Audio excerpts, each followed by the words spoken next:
Bueno, gracias a todos por venir. Mi nombre es César García.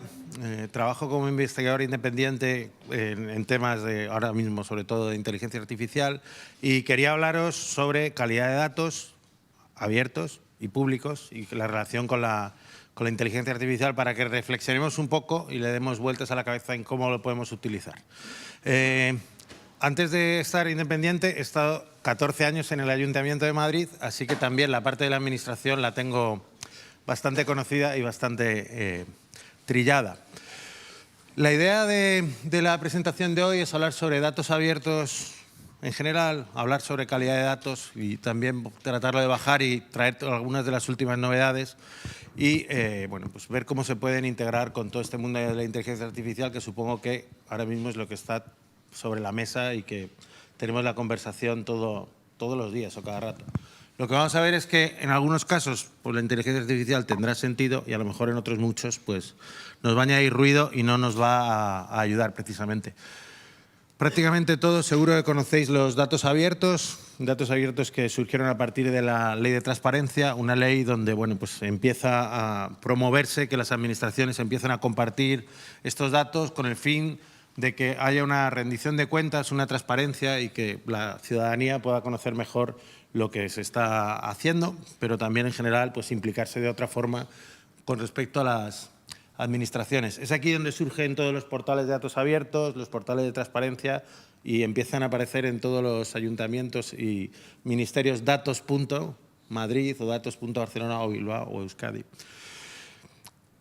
Pero los datos abiertos no son solo los datos de la administración. Quizás pues, mentalmente siempre pensamos que datos abiertos son los datos que se publican desde el gobierno o las distintas instituciones, pero si nos vamos a la definición original de la Open Knowledge Foundation, que fueron los que empezaron a promover estos datos abiertos, la idea es que los datos abiertos son datos que se ponen a disposición para que cualquier persona pueda utilizarlos sin más limitación que la de, en cualquier caso, atribuir la autoría de los mismos y compartir con los mismos con terceros.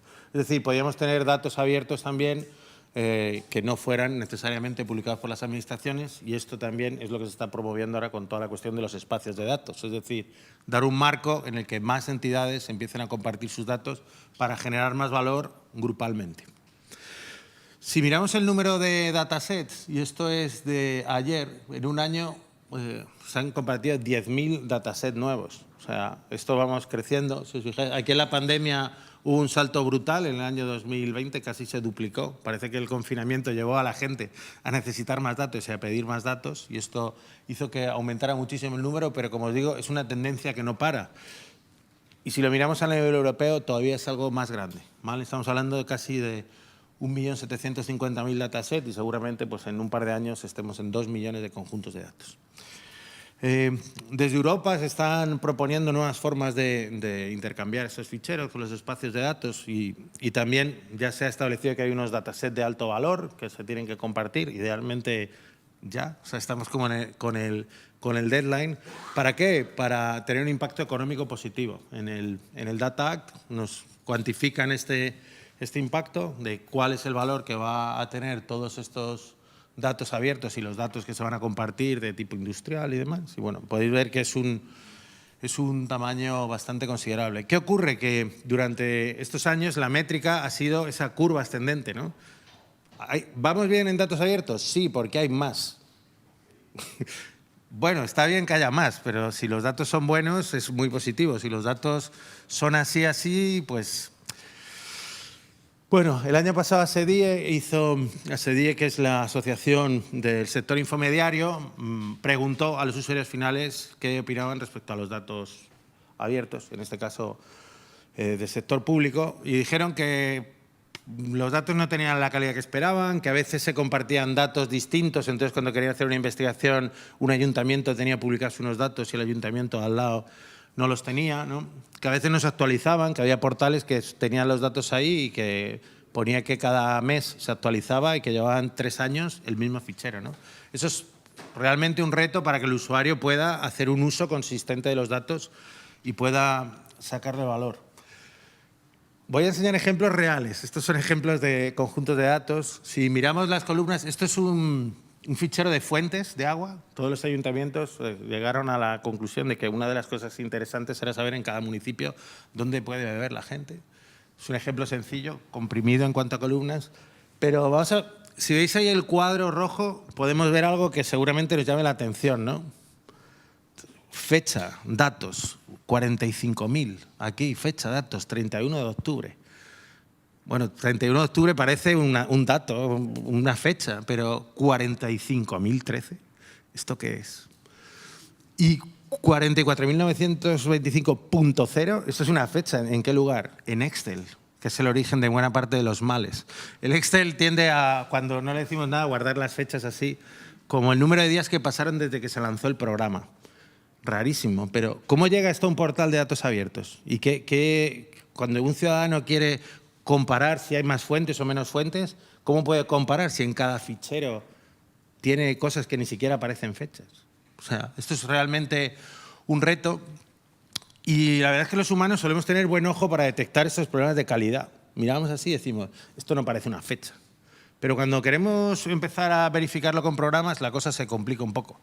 Podríamos usar una IA, ¿no? Porque estamos en el momento de vamos a usar una IA y vamos a probar con la mejor IA de ahora mismo, el GPT 4.0. Oye, ¿qué problemas de calidad de datos podríamos encontrar aquí en esta imagen? Bueno, esto ya se lo podemos preguntar porque tenemos modelos multimodales que le podemos pasar la captura de pantalla y nos lo dice.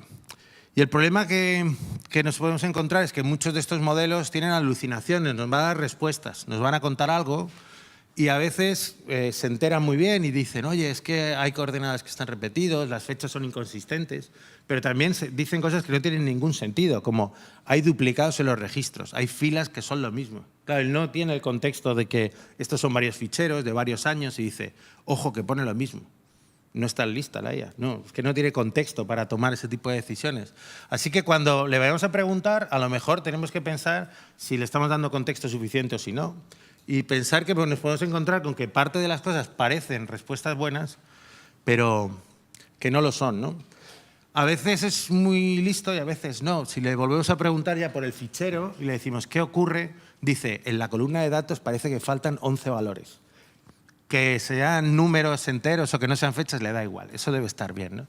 Entonces, es un sistema, estos sistemas LLM que estamos trabajando en inteligencia artificial, son sistemas que realmente nos van a dar siempre salida, pero esa salida no tiene por qué ser consistente. Es decir, nos vamos a encontrar con que con los mismos datos de entrada a veces nos puede responder una cosa y a veces nos puede responder otra. Y esto es un problema cuando estamos hablando de la calidad de los datos, porque a la hora de medir la calidad, pues hay unos estándares, hay unas normas. Podéis ver, quizá la más conocida, la ISO 25012 y la 25024. Cada vez hay, de hecho, más normas y datos porque, bueno, estamos entrenando modelos y realmente necesitamos saber que esos datos de entrada son datos de calidad. Afortunadamente, desde el año pasado, desde AENOR, se publicaron estas normas UNE de gestión de datos, calidad del dato, y bueno, están disponibles ahora mismo. Desde la Oficina del Dato se publicaron, podéis ir a AENOR y digamos que la Oficina del Dato ahora mismo está financiando que cualquier persona las pueda descargar y consultar sin coste económico, lo cual siempre es muy positivo. ¿Qué dicen las normas de calidad del dato? ¿Qué es lo que yo puedo medir? ¿No? Hemos dicho que es muy fácil verlo, pero es difícil cuantificarlo, ¿no? Y básicamente la calidad es el grado en el que esas características de los datos se ajustan al uso y al propósito que le quiero dar en cada momento. Cuando vamos a medir, hay cosas que vamos a poder medir en los conjuntos de datos y hay cosas que van a depender más de la plataforma, ¿no? Del portal, de si está disponible, de si es accesible. Pero si queremos mirar los ficheros, básicamente vamos a trabajar en una serie de dimensiones, en una serie de campos, en si el contenido está exacto, si está actualizado, si es consistente, si es creíble, ¿no? Estas son métricas que vienen dentro de la norma y que nos permiten tener un vocabulario común que cuando hablemos de exactitud semántica, digamos, es que el campo se ajusta precisamente al significado que tiene, ¿no? ¿Cómo se trabajan estas normas de calidad de datos? ¿O cómo llegamos a poderlas generar? Bueno, pues lo primero es ponernos de acuerdo en cuáles son los requisitos de los datos.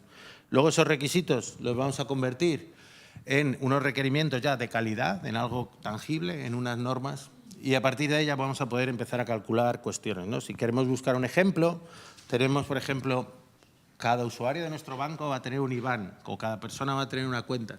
Y a partir de ahí vamos a poder bajar esos requisitos y decir, pues este campo es no nulo, este campo tiene este formato. No, nos vamos a tener que poner de acuerdo en ese tipo de cosas. ¿Podemos usar la IA para esto o no? ¿Podemos usar la IA para que nos ayude? ¿Qué pensáis? Bueno, pues sí y no. Podemos usar la IA para que nos genere una salida, para que nos dé resultados, pero volvemos a lo mismo. La IA siempre responde. A no ser que le demos toda la norma, que seguramente esté prohibido por los términos de uso subir toda la norma para que la IA la consulte, seguramente, nos vamos a encontrar con que nos da datos, pero al final no son algo que podamos generar de forma consistente, y eso, cuando estamos hablando de calidad, es un problema, ¿no? Sobre todo cuando trabajamos con datos que tienen mucho ruido. Y aquí os voy a enseñar ejemplos donde lo vais a poder ver claro. Esto ya sabemos que es una fecha de Excel, ¿no? Aquí estaríamos con... A nosotros no nos parece una fecha, pero en algún formato de representación son fechas. Y esto tiene que ver con la exactitud del campo.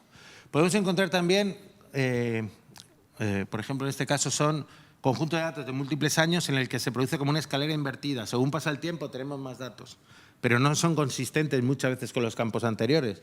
Tenemos columnas donde hay saltos de línea, donde hay espacios, donde al final es muy difícil hacer este encaje, ¿no? Y desde el punto de vista del usuario final, esto siempre da como que falta algo, ¿no? Y bueno, ya sí nos ponemos a mirar campos donde este campo es información del usuario, metemos todo, ¿no? Y vemos que tenemos el NIF separado por un espacio, separado por... Empezamos a tener un montón de información y esto hace que sea muy, muy, muy difícil analizar. Y esto nos lleva a una paradoja. Hay una investigadora que se llama Anastasia Nikiforova que dijo que el problema que tenemos con los datos abiertos es que los datos abiertos se publican para que cualquier persona haga uso de esos datos. Pero cualquier persona puede hacer cualquier caso de uso y la calidad es si esos datos se ajustan a ese uso. Entonces, ¿cómo ajustamos un sistema para cualquier caso de uso de cualquier usuario del mundo, de cualquier... No se puede. Esto es una paradoja. No podemos ajustar mucho el sistema porque al final no sabemos quién es el usuario final ni para qué los va a usar, ¿no? Y esto nos lleva a pensar en cómo podemos medir y para esto afortunadamente tenemos herramientas. Hay herramientas abiertas que nos permiten hacer este tipo de ciclos, que nos permiten revisar de forma sistemática la calidad de los datos, ¿vale? En un flujo de trabajo en el que voy a definir lo que quiero medir, voy a utilizar una herramienta para medirlo, voy a ver si los resultados que damos son correctos y a partir de ahí vamos a ir mejorando la calidad de nuestro sistema. Como os digo, el reto fundamental es que podemos estar hablando sobre la misma cuestión y cada persona tener una visión distinta. Para la persona que rellena el Excel, dice, todos los registros tienen una fecha. No hay fechas en blanco, ya ha cumplido. Y el usuario dice, oye, pero es que todas las fechas son diferentes, o sea, no hay ninguna que esté igual, ¿no? ¿Qué ocurre? Que para los dos, para uno está muy mal y para otro está muy bien, pero no hay un punto de acuerdo, ¿no? Si quisiéramos pensar en algún estándar, pues tenemos Tidy Data, que dice, bueno, pues cada columna es una variable, cada fila, pero esto es un acuerdo al que han llegado los científicos de datos. Si no somos científicos de datos y somos ciudadanos activistas que queremos saber no sé qué dato, a lo mejor todo esto nos suena marciano, ¿no? Y esto es un reto siempre, el ponernos de acuerdo en qué queremos conseguir. ¿Por qué? Porque muchas veces lo que se intenta hacer es que intentamos arreglar el fichero y cada uno va a arreglar cada cosa, pero lo ideal siempre que encontramos problemas de calidad es que lo arregle el que lo publica, es decir, el responsable del fichero de datos que se encargue de ajustar ese fichero para que esté lo mejor posible. Y si no está lo mejor posible, muchas veces no es de la persona que está poniendo mal los datos. Muchas veces es que pues, o no se le da el seguimiento o a veces es que no hay personas suficientes para hacer esto correctamente, ¿no? Y pensando en las oportunidades, hemos visto pues, un poco los retos que tenemos, ¿no? Que tenemos que ajustarlo, que tenemos que ir viendo y adecuar cada fichero de datos. ¿Cuáles son las oportunidades? Pues bueno, una de las noticias buenas es que tenemos ejemplos de pioneros como el portal de Toronto, en el que empiezan a publicar una métrica de calidad del dato dentro del propio portal de la administración. Es decir, la administración, en este caso lo que hicieron fue un proceso abierto con los ciudadanos, invitaron a los ciudadanos de todo tipo a un proceso consultivo y dijeron, mira, esta es nuestra métrica.